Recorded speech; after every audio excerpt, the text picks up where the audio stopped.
자, 오늘 주신 본문의 말씀 가지고 갈등의 시대 화목의 사람, 갈등의 시대 화목의 사람이라는 제목으로 하는 말씀을 증거하도록 하겠습니다. 자, 다윗이 사울가를 이기고 드디어 이스라엘의 실질적 이제 왕이 되었습니다. 그럴 때 우리 같으면 그간 서운하고 또 나에게 모질게 굴었던 사람들 다 찾아내어 복수하고 싶지 않겠습니까? 또 화근을 없애기 위해서라도 사울가에 남은 모든 자들을 진멸하고 싶지 않겠습니까? 그런데도 불구하고 다윗은 자신의 생명처럼 사랑했던 친구 요나단과의 신의를 지켜 그 아들, 요나단의 아들 무비보셋, 다리 저는 자, 정말 그 상황에서 가장 처참하고 위기에 빠져있는 이 무비보셋을 건지고 구원할 뿐만 아니라 자신의 상에서 왕자들처럼 함께 밥을 먹게 하는 그런 놀라운 긍휼을 베풀며 신의를 지키더라는 거예요. 의리를 지키더라는 거예요. 지난주에 말씀에 믿을 수 없는 이 불신의 시대 가운데 신의의 사람 다윗의 모습을 봤다면, 오늘 동일한 말씀, 다윗이 요나단과의 그 신의를 위하여, 의리를 위하여 그 요나단의 아들 무비보셋을 살리고 그를 건지고 구원하는 이 모습을 보면서 갈등의 시대, 정말 우리가 이처럼 화목의 사람이 돼야겠다라는 주제로 하나님의 말씀을 전하도록 하겠습니다. 우리가 살아가는 이 시대와 오늘을 한마디로 규정한다면 갈등의 시대라고 말할 수 있을 것 같아요. 우리나라는 세계 각종 설문조사에서 갈등 지수가 최고로 나오며 세대 간 갈등, 지역 간 갈등, 빈부의 갈등, 정치 이념 간 갈등, 성별의 갈등, 노사 간의 갈등, 종교와 또 신념의 갈등, 모든 영역에서 심각한 갈등을 겪고 있는 소위 갈등공화국이라는 오명을 얻고 있는 슬픈 이 현실의 자화상입니다. 한국보건사회연구원의 조사에 의하면 OECD 경제협력개발기구 OECD 조사 대상국 25개국 가운데 우리나라가 갈등지수가 5위로 높았다는 거예요. 삼성경제연구소의 결과는요 더 참혹합니다. 지금 종교의 갈등을 겪고 있는 튀르키예 다음으로 2위로 갈등을 많이 겪고 있는 나라가 우리나라라고 합니다. 또 전경련에서 조사한 바에 의하면 OECD 30개국 가운데 우리나라는 3위의 갈등 공화국이라고. 그러니까 어느 조사, 어느 방면에 또 어느 관점으로 조사를 해봐도 우리나라는 OECD 주 25개국 39개국 가운데 5위 안에, 탑 1등에서 5위 안에 다 드는, 이 정도면 1등급이에요. 1등급. 그저 갈등의 1등급, 정말 불명예를 갖고 있더라는 거예요. 삼성경제연구소의 조사에 의하면요, 직간접적으로 우리 갈등을 해소하는데, 우리 사회적 갈등을 해소하는 비용이 연간 최소로 따져도 82조 원이고요. 많게 따지면, 최대로 보면 무려 246조 원에 이른다고 해요. 우리나라 1년에 총 예산이 얼마인 줄 알아요? 우리나라 대한민국의 2023년도 총 예산이 639조. 639조 중에, 그러니까 600조를 왔다 갔다 하거든요, 우리나라 예산이. 근데 무려 이 갈등 때문에 이 갈등 해소 비용으로 지출되는 것이 우리나라 GDP의 무려 27%에 해당하는, 여러분, 246조가 쓰인다는 거예요. 지금 러시아가 우크라이나와 전쟁을, 여러분 안 놀라니까 제가 계속 얘기하는 거예요. 준비해온 건 아닌데 갑자기 생각이 나서, 우크라이나와 전쟁 중인 이 러시아가요, 평균 군사비가 2.6% 정도에서 3%를 올렸다. 이번에 6%를 올린다고 어마어마하다고 그래요. 여러분, 러시아의 GDP 전체 가운데 6%만 군사력에 써도 엄청난 건데, 우리는 쓸데없이 소비되는, 허비되고 낭비되는 이 갈등 해소 비용이, 마지막 기회입니다, 246조입니다. 이렇게 엄청난 이런 갈등 속에서 우리가 살아가고 있다는 거예요. 새 정권이 들어설 때마다 단골 공약이 이것입니다. 갈등을 해소하겠습니다. 통합과 포용의 정치를 외치고 있지만 여러분, 이 갈등은 전혀 완화되지 않고 있더라는 거예요. 가장 좋은 지표로는 연간 발생하는 고소고발 사건의 건수가 무려 50만 건에 평균적으로 이를 정도로 우리나라는, 여러분, 이게 엄청난 수치예요. 우리나라는 일본과 비교할 때, 또 선진국들과 비교할 때, 여러분 1년에 연간 서로 간의 고소고발 갈등으로 문제를 완화하게 해결하지 못해 고소고발건이 50만 건이 넘어가는 이 갈등 속에 살아가고 있어요. 현대경제연구소의 보고에 따르면 우리나라가 그냥 G7 정도의 갈등 지수만 우리가 유지할 수 있어도 우리나라 GDP가 0.3%는 올라갈 수 있다고 할 정도로, 여러분, 갈등은 우리나라의 성장과 또 우리가 충분히 받아 누릴 수 있는 축복의 발목을 잡고 있는 가장 위협적인 늪이며 함정이라는 것 기억해야 할 것입니다. 자, 오늘 이 말씀 가운데 다윗처럼 여러분 갈등이 판을 치고 정말 피비린내 나는 혈극이 벌어져야 될 것 같은 이 상황에 이 얼마나 실로 아름답고 향기로운 소식입니까? 여러분, 누가 봐도 여러분 기대하지 않았던 모습의 이 다윗의 모습이, 이것이 오늘날 우리가 이 시대 가운데 보여줘야 될 하나님께서 우리에게 명령하신 우리의 역할이 아닌가 생각됩니다. 당연히 갈등이 일어날 것 같고, 당연히 분열이 일어날 것 같고, 당연히 정말 분노와 혈기와 판을 칠 것 같이 예상되는 그 장소에서 우리도 다윗처럼, 여러분, 예수님이 이 땅에 오셔서 그리하셨듯 우리는 화목과 화평을 만들어주는, 여러분, 어찌 보면 이 시대의 갈등을 완화시키는 완충제 역할이 교회인 줄 믿습니다. 이 거칠어질 대로 거칠어진 시대 가운데 이 거칠어진 시대의 윤활유가 되는 여러분 존재가 바로 교회인 줄 믿으시길 바랍니다.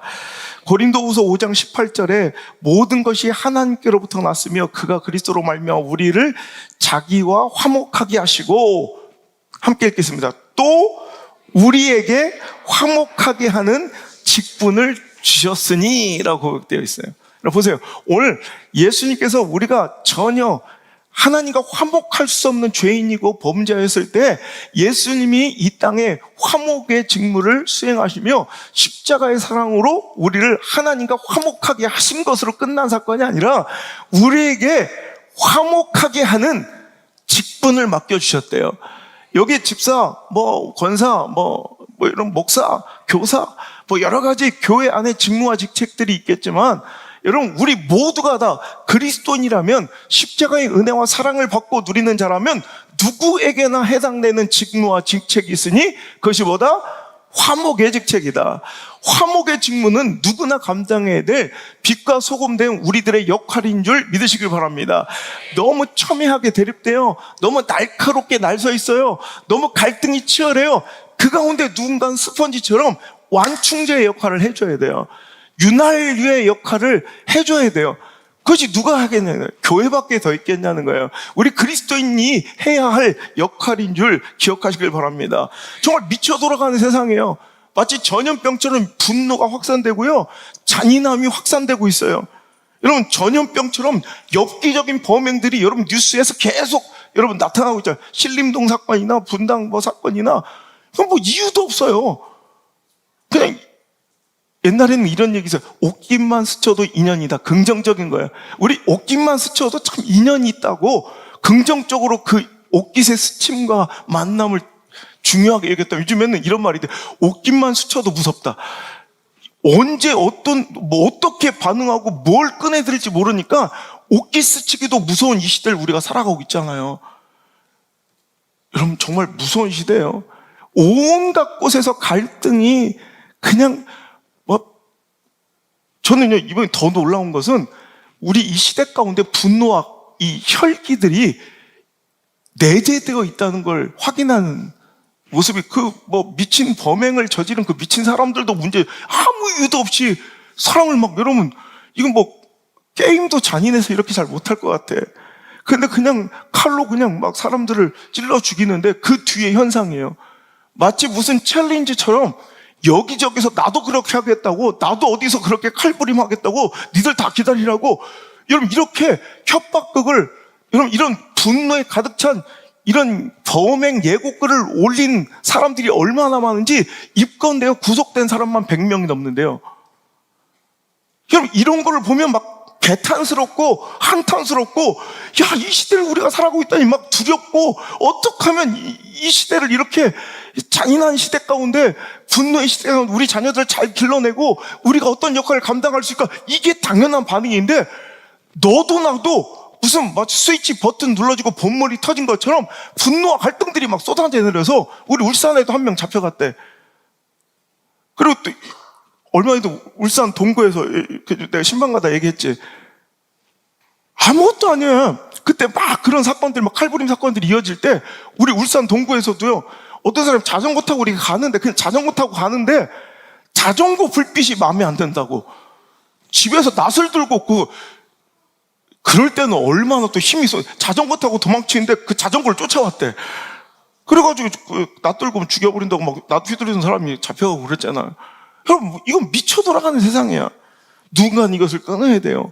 여러분, 저는 이렇게 우리 가정들 이렇게 신방을 요즘에 이렇게 가면서 젊은 이런 신혼 가정들이 이제 이사를 해서 가면 그냥 내가 걱정이 되는 거예요. 이 애기들 막 쿵쿵거리면은 그 위아래층 간의 층간소음 때문에 정말 또 고생하고 마음 상하지 않을까. 그래서 밑에 집에 꼭 가가지고 선물 드려라. 근데 또 그것도 또 옛날에는 그게 통했는데, 가만히 있으면 될 걸 또 괜히 밑에 집 괜히 만났다가 또 어떤 분을 만날지 모르니까 진짜 이제 그것조차도 내가 권하기가 참 어려운 시대가 되었어요. 층간소음 같은 경우 정말 너무 심각한 이 시대의 사회적 이슈인데요. 이건 피해자만 있지 가해자가 없는. 난 이렇게 조심하고 살았는데 가만히 누워만 있는데 막 찾아서 문을 또, 진짜 그게 현실화된 게, 윗집에서 나는 소리라고 자기는 막 열받는 거야. 근데 이게 벽을 타고 들어와서 그 윗집하고는 전혀 상관없는 소음일 때도 있다는 거야. 그러니까 여기도 열받고 여기도 열받고 칼부림이 나고. 그러니까 이제 나도 가만히 있을 줄 알아? 막 보복하는, 요즘에 그 도구들이 얼마나 발전해. 옛날에는 끼케야 봉골레 자루로 쿵쿵쿵 치는 게 끝이었잖아. 하다 보니까 팔이 아프더래. 그래서 그걸 대신에 진동기가 있죠. 그래서 천장에 붙여놓으면 지속적으로 쿵쿵쿵 일부러 쳐주는 거야. 그리고 위층을 향한 소음을 발생하는 보복 스피커라는 게 요즘에 유행해요. 그래가지고 밤새도록 막 애기 울음소리 있죠. 애기 울음소리, 세탁기 돌린 소리를 연속 재생을 한대요. 너도 당해보라고.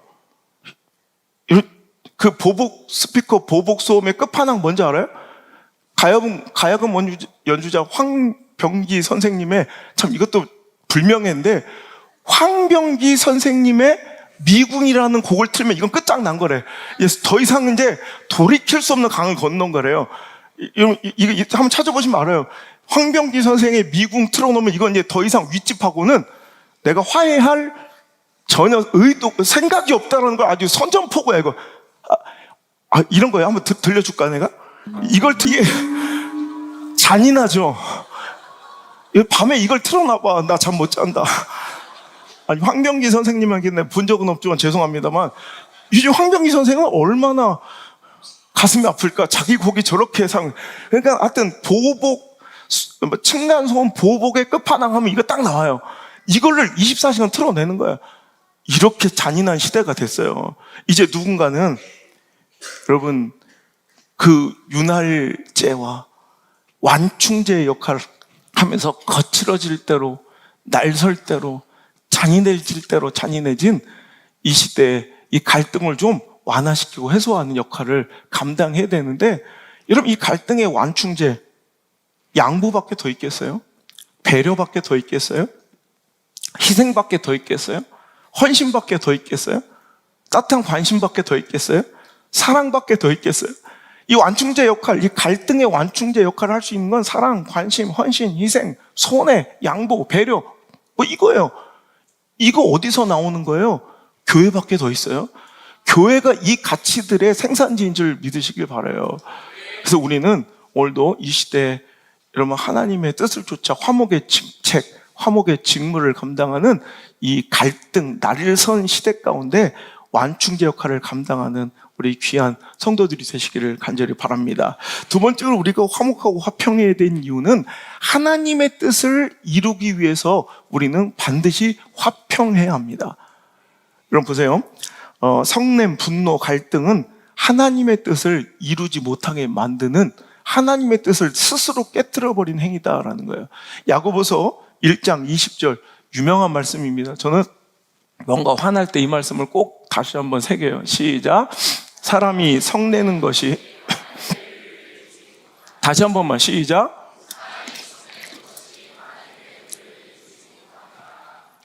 여러분 지극히 개인적인 사건이고 지극히 내 감정적인 일 같은데 여러분 내가 성내는 것 자체가 결국 하나님의 의, 즉 하나님의 뜻을 이루지 못하게 만드는 이유라는 거 아세요?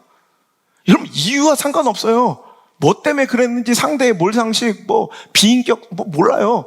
하여튼 성내는 것 자체가 하나님의 뜻을 이루지 못하는 거. 어디서? 여러분 인생에서, 여러분 가정에서, 우리 교회에서 억울해도 할 수 없어요. 성낸 것 자체가 바로 지는 거라는 거예요. 여러분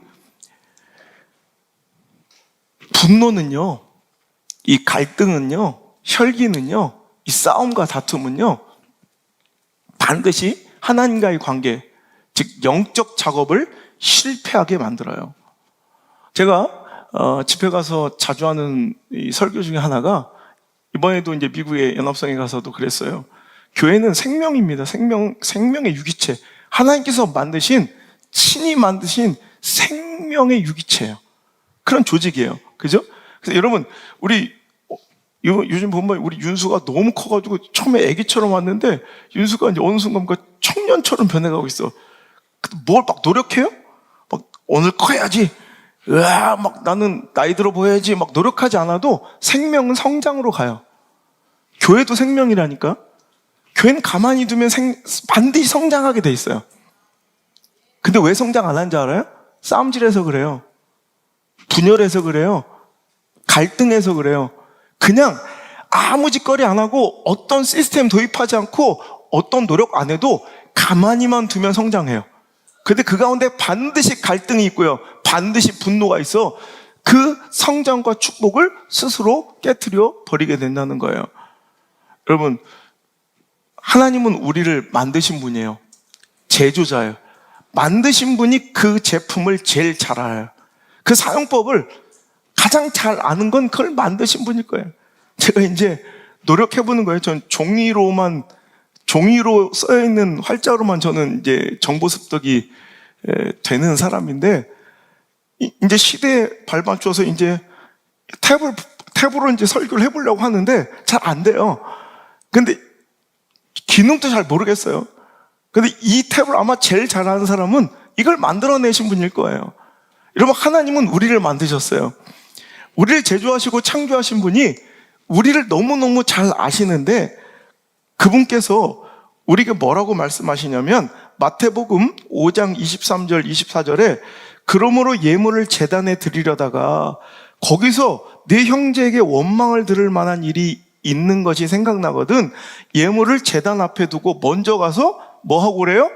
형제와 화목하고 그 후에 와서 예배를 드리래요. 왜?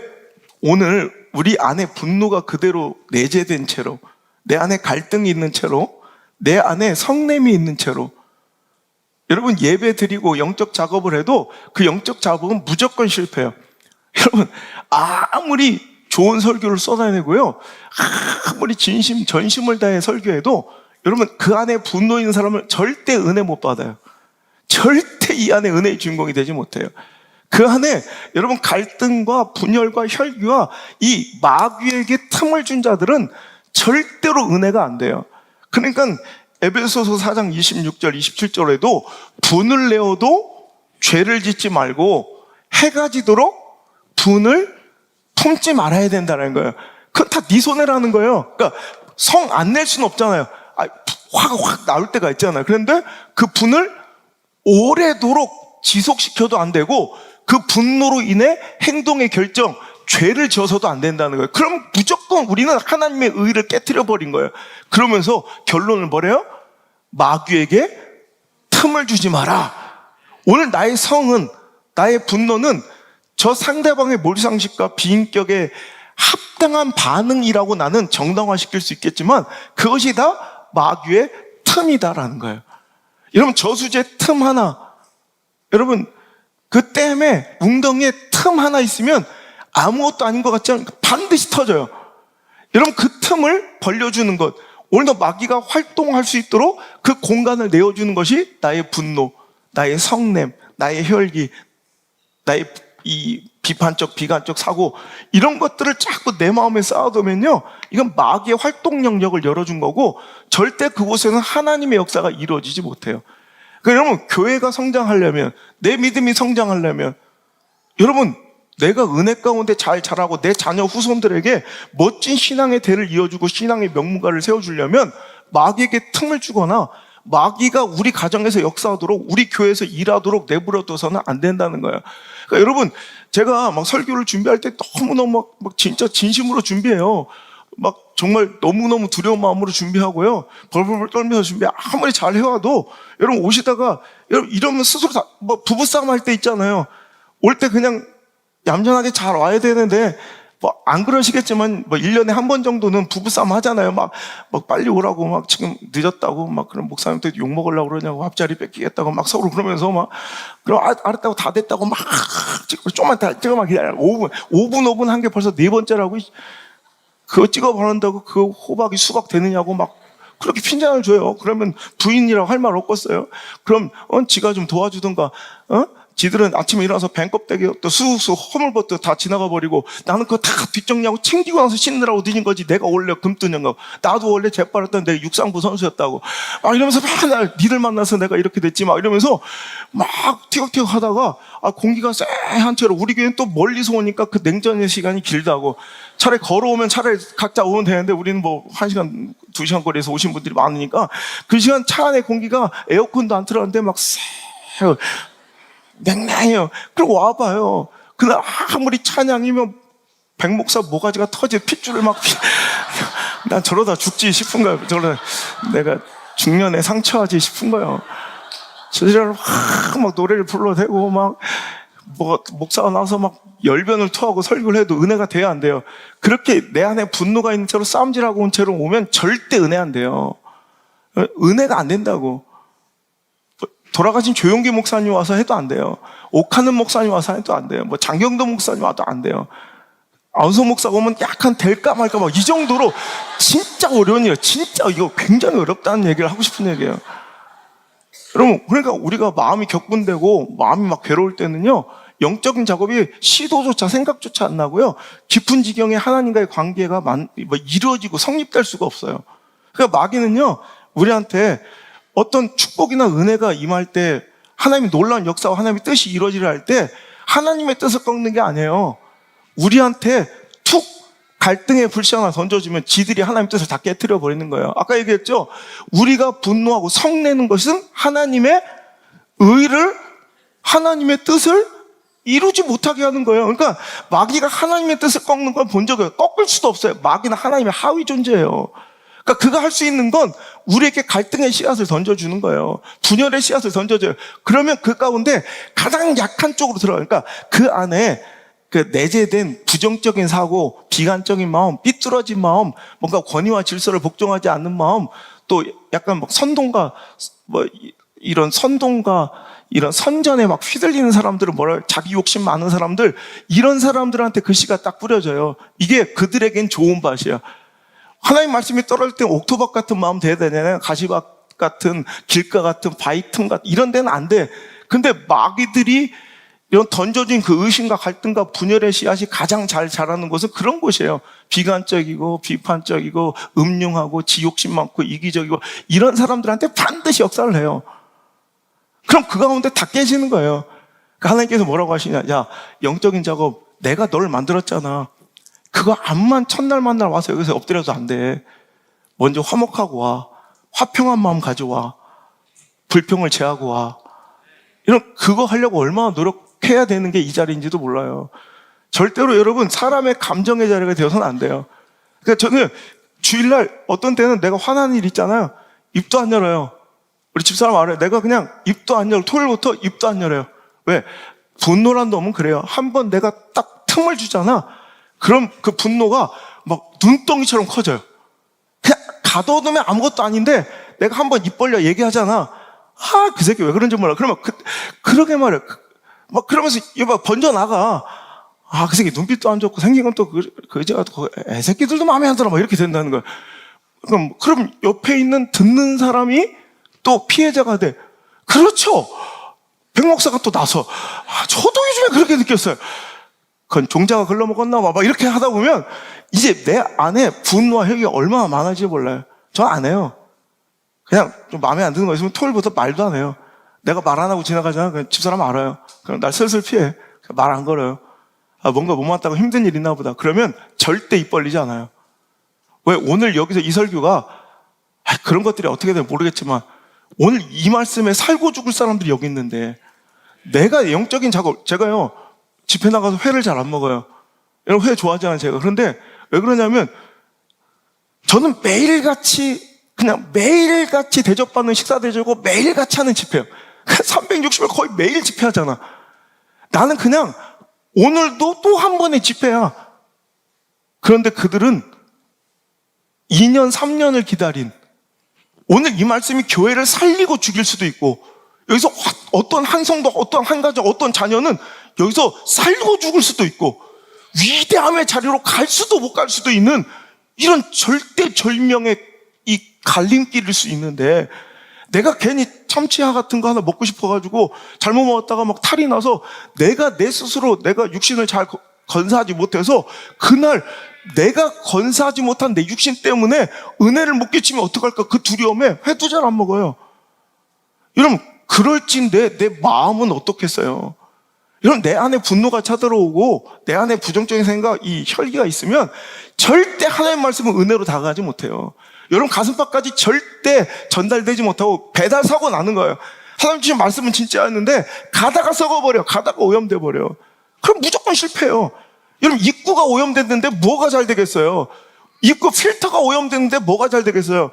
그러니까 이 오염되지 않는 필터가 되려고 몸부림을 치는 거예요. 여러분 어떻습니까? 교회 나올 때, 예배 나올 때 어떤 정신과 자세로 나오십니까?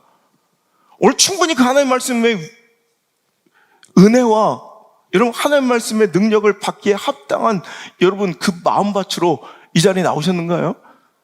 여러분 그 말씀, 그 예배가 오늘 나에게 줄 그 유익이 내 삶과 내 자녀들 가운데 내 생업에 터져같이 확 스포지처럼 빨아들일 수 있도록 여러분 마음의 준비를 완벽하게 하고 오셨는가요? 오늘 여러분 이제라도 좋습니다. 성령 하나님 그 불로 내 안에 있는 더러운 마음, 분노의 마음, 혈기의 마음, 비관적인 마음, 그 삐딱한 마음, 욕심, 이기주의 싹 태워주옵소서. 그러지 않고서 아무 목사가 여기서 떼굴떼굴 굴러도 은혜가 안 돼요.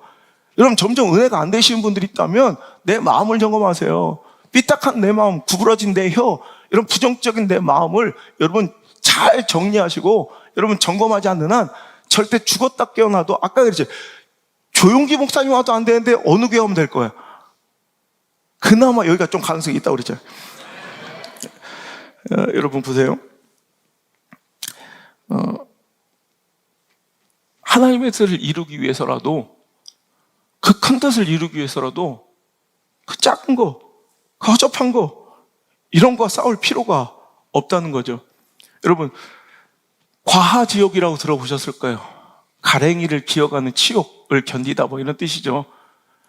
여러분 한신이라는 사람이 아무도 인정해주지 않고 알아봐주지 않는 고향의 시장 잡배처럼 살아갈 때 그에게는 가슴을 뛰게 하는 꿈이 있었습니다.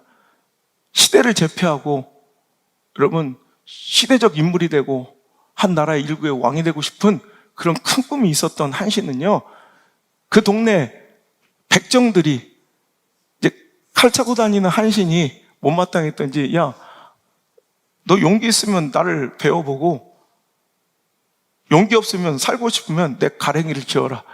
여러분 한신은 충분히 그 거물보박 그 시장 잡배들, 이런 이 불량배들, 이런 백정들 정도는 충분히 쳐 죽일 수 있는 힘이 있었음에도 불구하고 그는 기꺼이 그 백정들의 가랭이를 기는 거예요. 왜?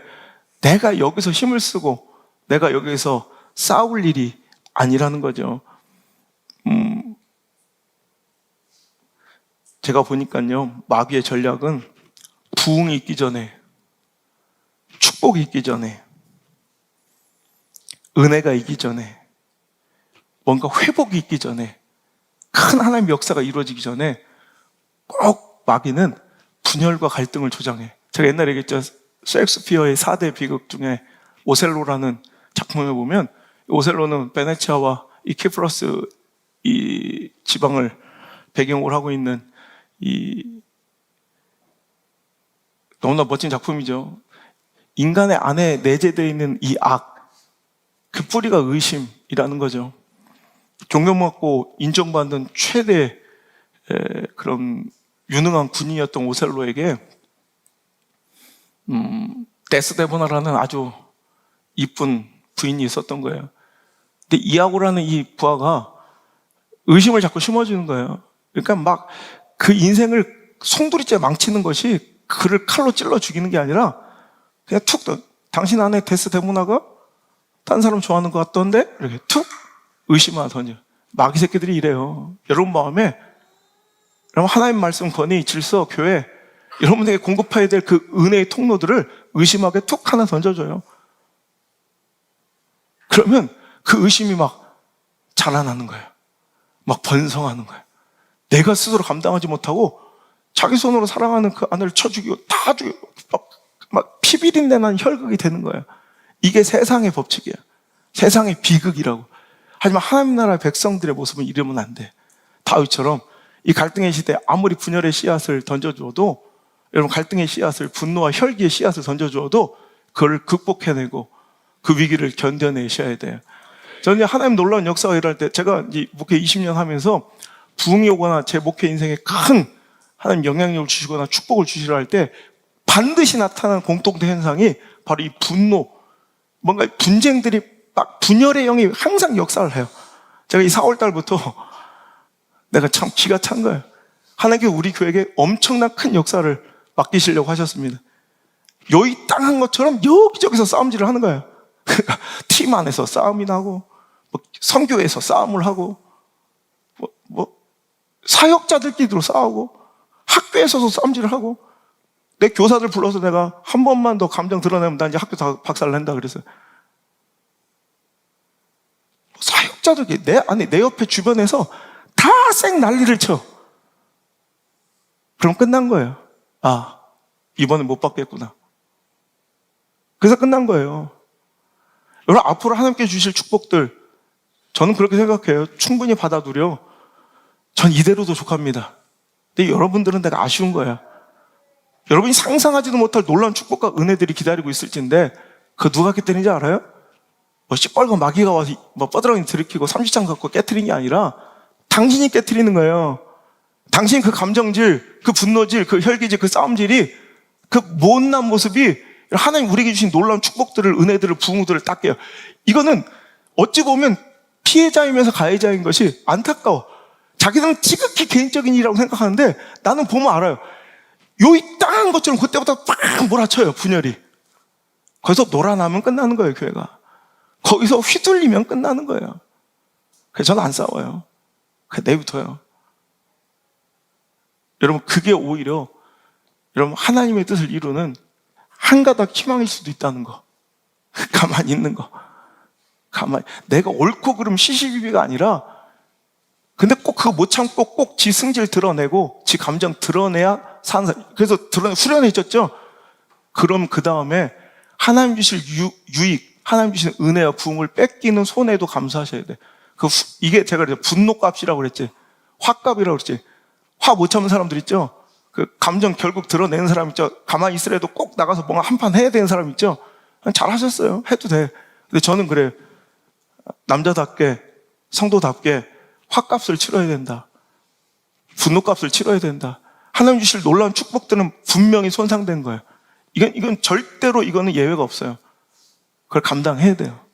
그러니까 내 분노값이 올바르고 유익한 곳에 쓰일 수 있길 바라요. 허접한데 시정 잡배들이랑 백정들이랑 불량배들이랑 싸워서 뭐 할 거냐고. 그 정도 가치 있어요? 없잖아. 근데 왜 그 싸움질하고 앉아있냐고. 이게 지혜예요. 어찌 보면 삶의 적용점이 가장 많은 설교일 수도 있어요.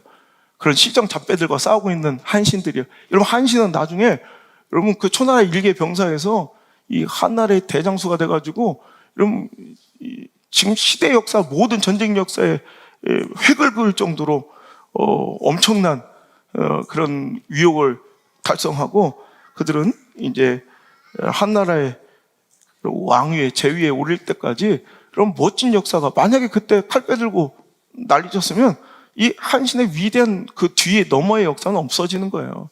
오늘도 여러분 마찬가지예요.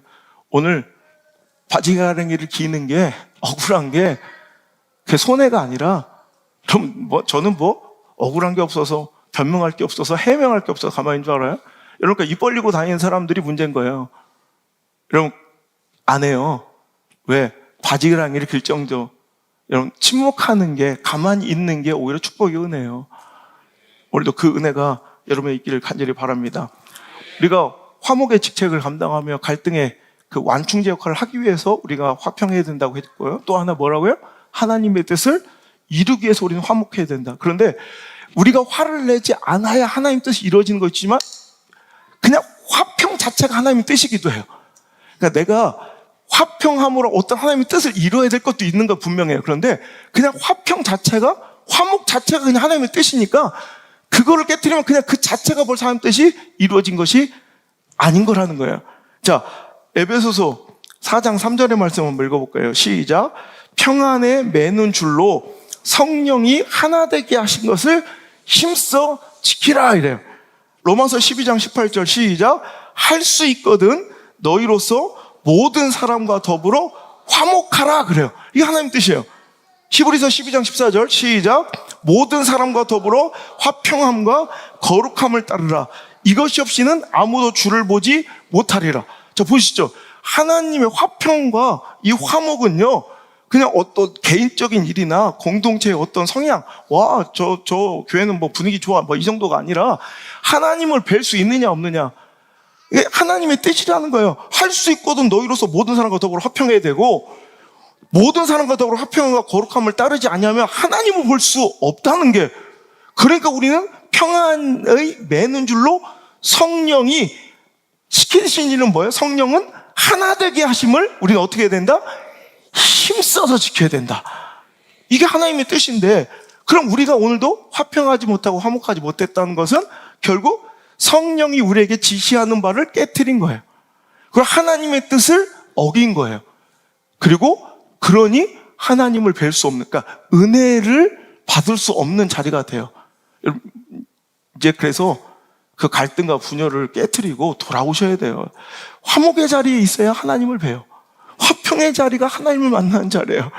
오늘 화목하고 화평하는 것이, 하나 되게 하는 것이 성령이 우리에게 명령하신 바라 하나님과 성령과 함께 한 결이 같은 길. 우리가 축구할 때 패스를 해도 그 결을 잘 찾아야 된다고 그랬죠. 결대로 가야 이런 멋지게 드리블을 할 수 있는 것처럼 하나님과 결이 같아야 된다고. 여러분, 하나님과 결이 같아야 능력 있는 인생을 살 수 있는데, 성령 하나님이 시키시는 바가 바로 하나 되게 하는 것인데, 그것을 우리는 힘써 지키는, 즉 하나님 뜻과 일치되는 삶을 살아 순풍의 돛담배처럼 능력 있는 인생을 살 수 있다는 것입니다. 오늘 여러분, 오늘도 그래서 우리가 하나님의 뜻을 내가 성내서 깨트려 버리는 어떤 큰, 내가 모르는 어떤 축복, 더 나은 미래는 내가 포기할 수도 있어요. 내가 그거 못해도 아깝지만 어쩔 수 없어. 그런데 그 화평과 화목을 깨트리는 것 자체가, 화평 자체가 하나님의 뜻이요, 화목 자체가 하나님의 성령님의 뜻인데, 그 자체를 내가 어기는 것 자체가 벌써 하나님의 뜻이 깨진 것이라는 걸 기억하시고, 오늘도 하나님의 일을 할 때, 그러니 여러분, 그런 거 있어요. 아무리 좋은 일을 하고 있어도, 좋은 명분을 갖고 선한 목적을 갖고 신앙의 가치를 내세우고 있어도 분열하고 싸우고 다투는 것은, 이건 틀린 거예요. 그냥 내가 선한 목적으로 그랬어, 내가 진짜 신앙의 가치관으로 그랬어, 내가 하나님의 일을 위해서 그랬어 할지라도, 여러분, 하나 되지 못하고 평안과 화목을, 화평을 깨트리는 건 이건 벌써 틀린 거예요, 틀린 거. 다른 게 아니라 틀린 거예요. 꼭 좋은 일 하다가 싸워요. 사도행전 보면요. 사도행전 6장 뭐 하다가 싸워요? 구제하다가 싸워요, 구제하다가. 그죠? 이건 틀린 거예요, 이미. 또 사도행전 15장 보면 선교하다 싸워요. 이번 선교여행에 마가를 데려가냐 마냐로 이 사도 바울 찰떡 케미였던 진짜 찰떡 궁합이란 말은 너무 속된가? 찰떡 같은 케미를 자랑했던 사도 바울과 누가 싸워요?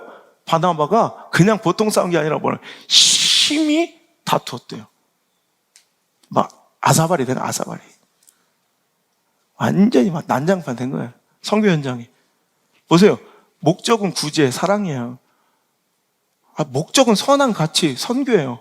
근데 그것 갖고 다투고 심하게 갈등하는 것 자체가 벌써 끝난 거야. 이게 벌써 틀린 거라고. 오늘 여러분 좋은 대의명분 가지고 선한 목적 갖고 내가 좋은 일 한다고 만족하지 말고 과정도 아름다운 우리 교회가 됐으면 좋겠어요. 덜 붕해두세요. 더 빨리 안 가두세요. 여러분 그냥 바르게 아름답게 향기롭게 그렇게만 갈 수 있으면 그게 더 옳은 길이라는 거 기억하시길 바랍니다. 제가 이제 목회 20년을 마치고 이제 20년 후반기를 들어가잖아요. 요즘 계속 그 기도해요. 20년을 점검하고 정리하면서 또 새로운 20년을 또 준비해야 되는 시간이잖아요. 이 책을 쓰면서도 제가 이렇게 기도, 하나님, 제 기도가 그래요. 앞으로 이제 20년은 거칠어지지 않게 하옵소서.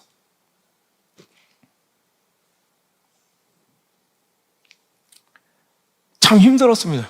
본질을 지키기 위해서, 이 진리를 지키기 위해서, 그리고 정의를 지키기 위해서 비본질과 싸우느라고, 수준 미달과 싸우느라고, 너무 수준도 낮은 말도 안 되는 비인격과 비본질과 그 이기심과 가짜 신앙들과 싸우느라고 20년 동안 너무 지쳤는데 그 지친다는 것으로 정당화할 수 없는 거침이 내 안에 생기는 것 같아.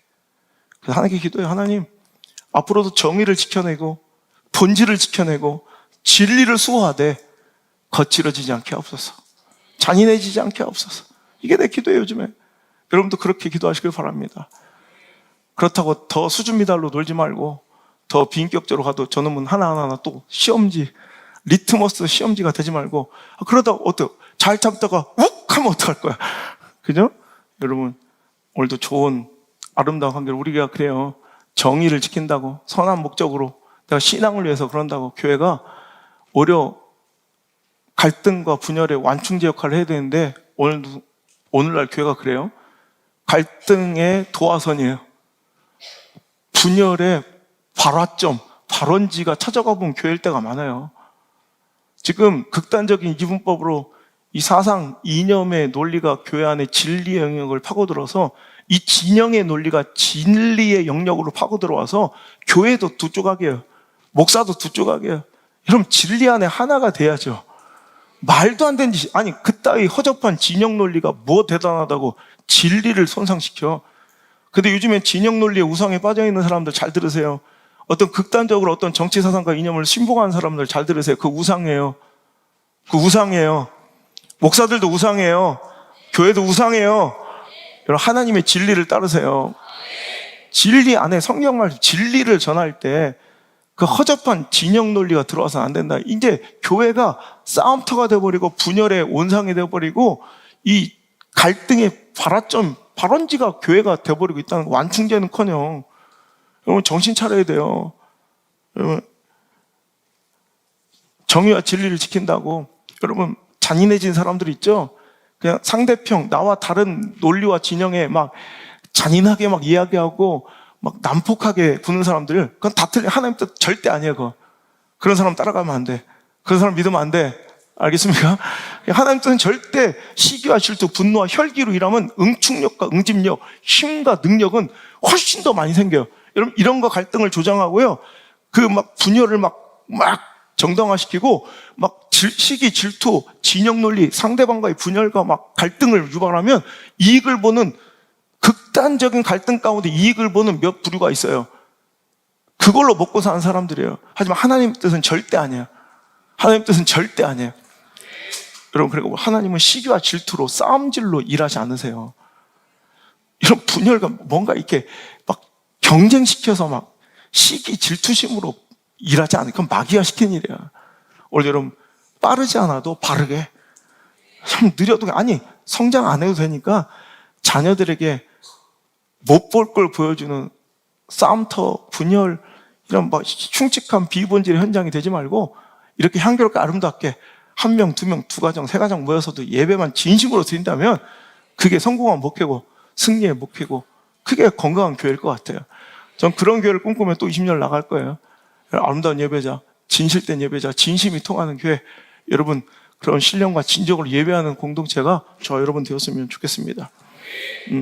넬슨 만델라가 27년을 감옥 생활했어요. 27년. 막 이를 가렸겠지 않겠어요? 그의 기도가, 감옥에서의 기도가 그거예요. 거칠어지지 않게 하옵소서. 정의를 지켜야 돼. 자기 신념은 분명한 거예요. 이 인종 차별은 절대 잘못된 거야. 하지만 내가 아무리 옳다고 해도 그 정의와 진리를 수호하고 지키되 27년의 그 감옥 생활을 통해 거칠어지지 않기를 기도했고요. 그는 1990년 72세 수감 생활을 마치고 지금 발이, 여러분 전생에 거의 반 가까이를 감옥에서 있다 나온 거예요. 그리고 자유몸이 되어 흑인도 참여하는 1인 1투표제를 실시해서 민주적 선거를 통해서, 아시는 바와 같이 제가 대학 들어갈 때 1994년도에 드디어 대통령이 당선되었습니다.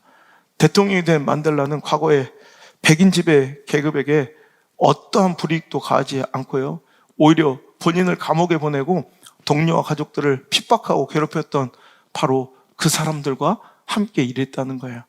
그러니까 이렇게 얘기합니다. 용기 있는 사람은 용서를 두려워하지 않는다며 화해, 추구에, 평화, 화평에 전력을 다했고 흑백 인종 화합에 큰 업적을 이룬 멋진 시대적 인물이 될 수가 있었다는 거예요. 오늘 여러분, 내가 옳다고 선한 목적과 동기를 가졌다고 뭐 잔인하고 거칠어서 되는 건 아니에요.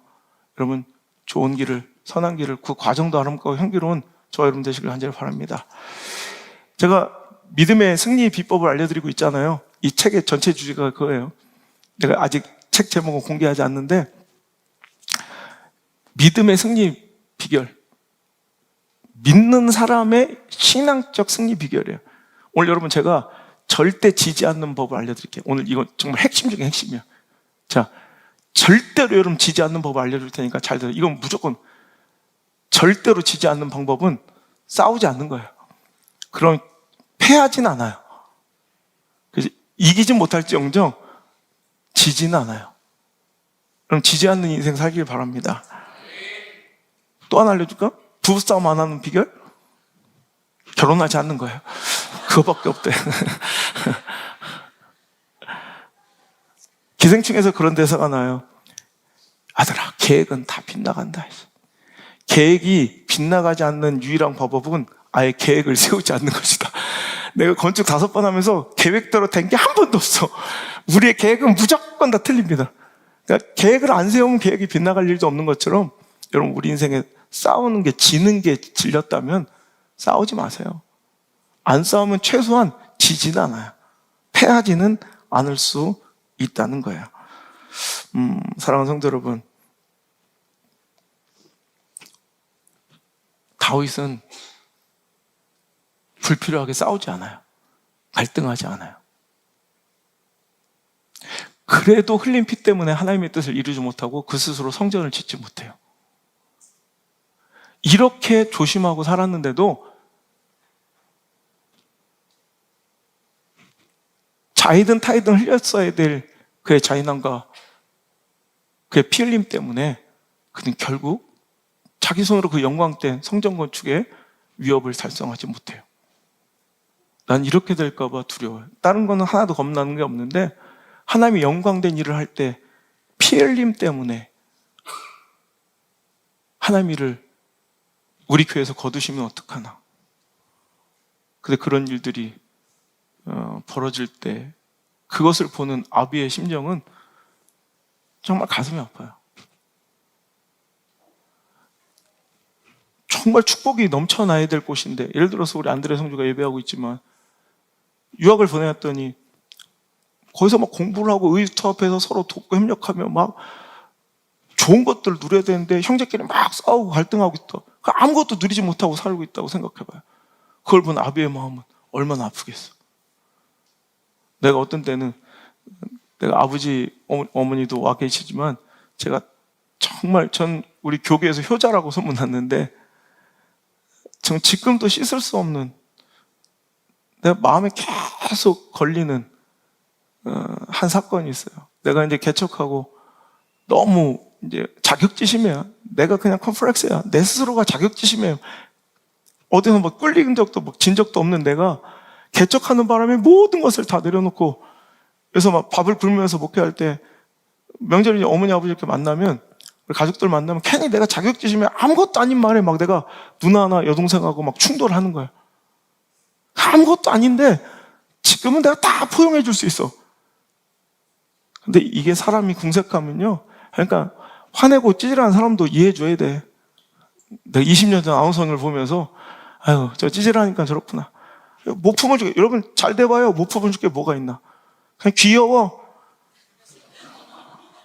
분노하는 인간들은 왜 그러고 다니는지 알아요? 가진 게 없어서 그래요. 내세울 게 없어서 그래요. 자격지심에 그래요. 제가 그랬어요. 그래서 엄마 아빠 앞에서 우리 누나하고 여동생하고 막 엄청 크게 싸운 적이 있어요. 명절 때. 우리 집사람 막 울고 막 애기들 많이 깐난쟁이 때죠. 근데 그때 아버지가, 우리 안봉규 목사님이 그런 얘기 하실 때, 옛날에 자기 동네 한 집이 있었는데 명절 때 가족들이 모였는데 뭐 재산 문제로 막 투닥거리다가 형제들끼리 막 싸웠대.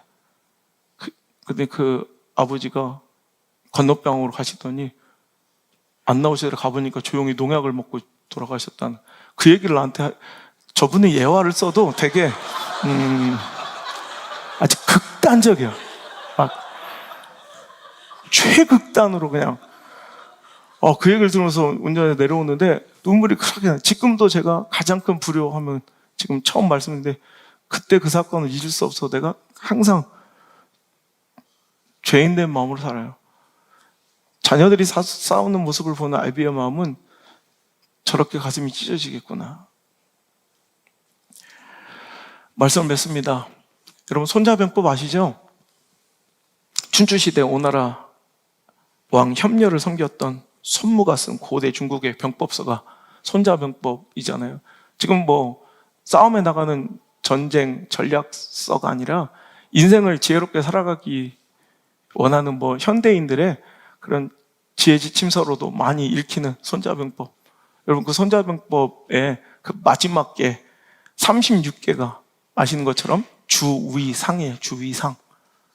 달리주자. 그냥 도망가는 게 상책이다.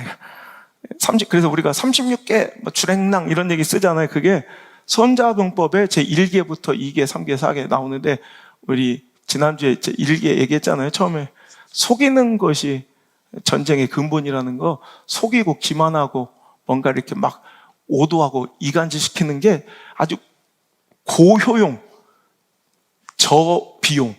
그러니까 이간질시켜서 저비용으로 고효율을 얻을 수 있는 건 이 간계예요. 계략. 간사하게 막 이렇게 속이고. 그런데 마지막 36개가 바로 주위상. 턱겨라, 달려라, 삼하지 않는 게 상책이다. 오늘도 여러분 갈등의 시대에 지혜로운 자 되시길 바라요. 안 되겠으면 토끼세요. 내가 잘하면 이길 수 있겠는데, 여러분 그 싸워서 이겨봐요. 나는 한 대도 데미지가 없어요. 내 마음에 어떤 아픔도 상처도 없어요. 이기고도 지는 거예요. 제가 이번에 미국 휴스턴에 집회 갔을 때 진짜 어이가 없는 일이 있어. 내가 애들하고 막 마지막 날 되게 중요한 막 애들하고 얘기하고 막 마지막 이제 내일 아침에는 가서 또 유타주로 가서 집회를 해야 돼. 이제 거기 시간, 현지 시간으로 한 새벽 1시가 다 돼가는 시간인데 막 한국에서 전화가 오는 거야. 뭔가 전화 받더니 이 울산은 현대카드야. 현대카드의 어떤 마케터 여성분이, 고객님 그래서 지금 새벽 1시니까 죄송합니다 여사님 제가 지금 미국에 있습니다. 제가 미국이라고 그래요. 예 됐어요. 아니 제가 진짜 미국입니다. 지금 새벽 1시 그때 아이고 됐어요. 그리고 끊어버리는 거야. 그 옆에 스피커폰으로 들었던 안드레가 저 가만두면 안 된다고 전화하시라고. 지금 나도 열이 받더라. 아니 서비스업을 하는 사람의 뭐 갑질 어쩌다 해도 그것들도 인격이 안 될 때가 더 많아. 저는 진짜 인격적으로 대해주거든요. 그러면 오히려 내가 미국이라는데 하다 별 핑계를 다 댄다 이런. 예 잘 사세요 뭐 이래. 아빠 전화하래. 저런 것들 그냥 두면 안 된다고. 내가 그들한테 그래서 내가 저런 거랑 싸워봐서 뭐 하겠냐. 저건 수준이 저런 인간인데 내가 쟤랑 싸워서 전화해서 뭐 싸우면 내 분노만 남고 열만 받고 그 다음에 집에 가서 또 감정 틀어지면 내가 뭐 하겠냐. 그리고 아빠 2주의 설교가 이런 설교를 한다. 그거 하면 또 못하잖아 또. 이거 나한테 막 진짜 어이가 없다는데 그래요. 근데 일부러 밝히는 거예요. 현대카드. 제 여사님 제가 진짜 미국인 실선인데 지금 새벽 말도 안 들어 끝까지 됐다고요. 알았다고요. 예 미국서 잘 사서 이래. 내 마음에는 가서 머리끄댕이를 잡고 싶은 마음이지만 그래서 뭐 하겠냐고 싸워서. 그럼 내가 가서 페널티는 줄 수 있겠죠. 그렇다고 저는 좋아요? 내 마음도 별로 불편하지. 안 싸우는 게 지지 않는 최상의 방법입니다. 맨날 싸우고 하면서 이겼다 하고 다니는데 마음에는 마음의 상처 데미지가 겁나 많아. 그래서 막 상처투성이 인생들 되게 많이 봐요. 불쌍해. 이겨서 뭐 할 건데 안 싸우면 되지. 그 멋진 인생, 지혜로운 인생 여러분 되시길 바랍니다. 억울해도 기도하고요. 주를 위해 참을 수 있는 것도 은혜입니다. 화목의 직무자들이요, 화목의 직책자들이요, 오늘도 함께 주님의 뜻을 쫓아 살아갑시다. 찬양합니다.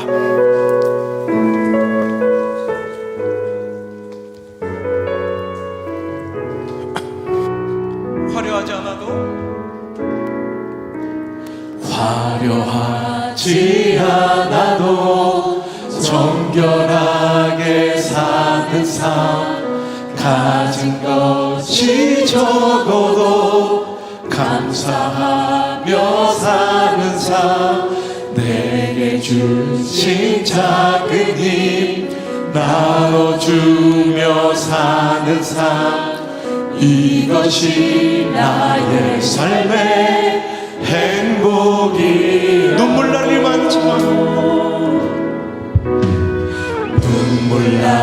일 많지만 기도할 수 있는 것, 억울한 일 많으나 주를 위해 참는 것, 비록 짧은 작은 삶 주 뜻대로 사는 것, 이것이 나의 삶의 행복이라고.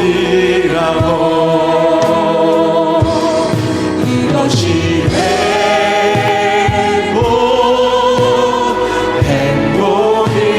행복이라고. 세상은 알 수 없는 하나님 선물, 이것이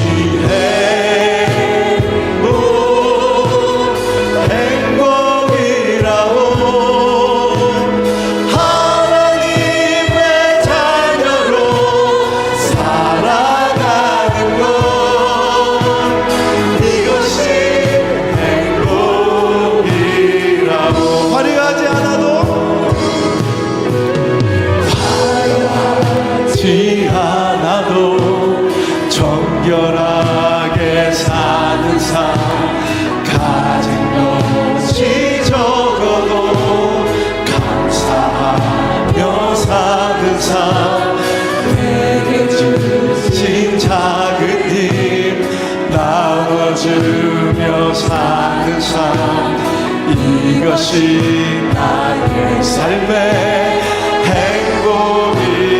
눈물 날 일 많지만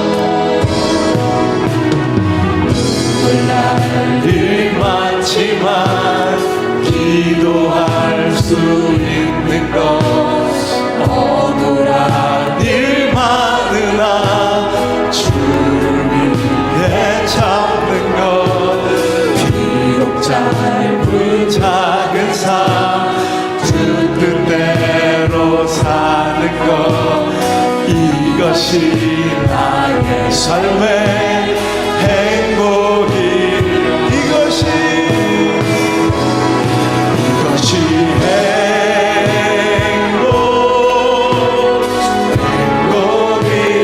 행복이라고 세상은 알 수 없는 하나님 선물 이것이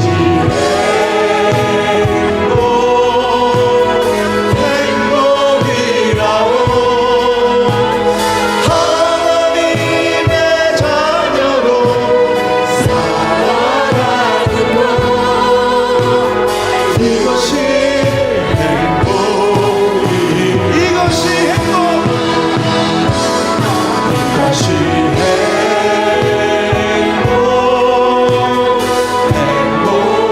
행복이라고 세상을 갈 수가 없는 하나님 선물 이것이 행복이라고 하나님의 자녀로 살아가는 것 이것이 이것이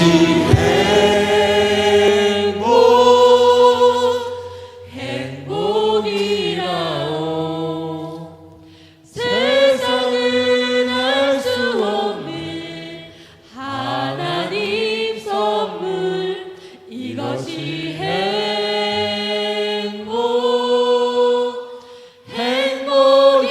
행복이라오 하나님의 자녀로 살아가는 것 이것이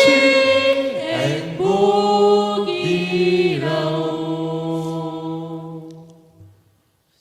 싸우기 싫을 때 중요한 팁을 알려드릴게요. 사울 보지 말고 요나단 보면 돼요. 다윗이 사울의 집에 아직도 남은 사람이 있느냐? 내가 요나단으로 말미암아 그 사람에게 은총을 베풀리라. 다윗이 그에게 이르되 무서워하지 말라. 내가 반드시 내 아버지 요나단으로 말미암아 내게 은총을 베풀리라. 내가 내 할아버지 사울의 모든 밭을 다 내게 도로 주겠고 또 너는 항상 내 상에서 떡을 먹을지니라. 사울을 보면 억울하고 화나고 열받고 분노가 치밀어 오르지만 요나단으로 말미암아 우리 시선과 관점의 문제예요. 사울 같은 면도 있지만 요나단 같은 면도 분명히 있어요. 여러분 어떤 대상, 상황, 처지, 형편 그 사람을 바라볼 때도 사울적인 면보다도 요나단 쪽을 보세요. 아 그래도 요나단 참 고마웠지. 그러니까 칼을 집어넣을 수 있는 거예요. 맨날 사울 보니까 억울하지. 맨날 사울 보니까 섭섭하지. 맨날 사울 보니까 서운하대지. 맨날 사울 보니까 분노하고 억울하대지.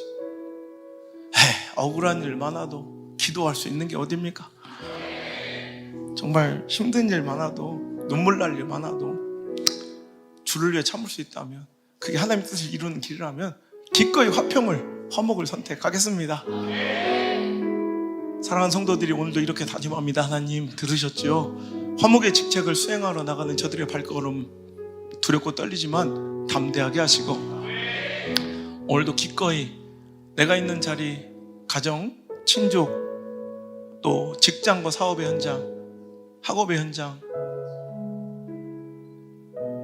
내 모든 생활의 터전 가운데 빛처럼 소금처럼 거룩과 화목의 직분을 거룩한 화평의 직책을 잘 감당하는 우리 사랑하는 그리스도인들이 다 될 수 있도록 인도해 주세요.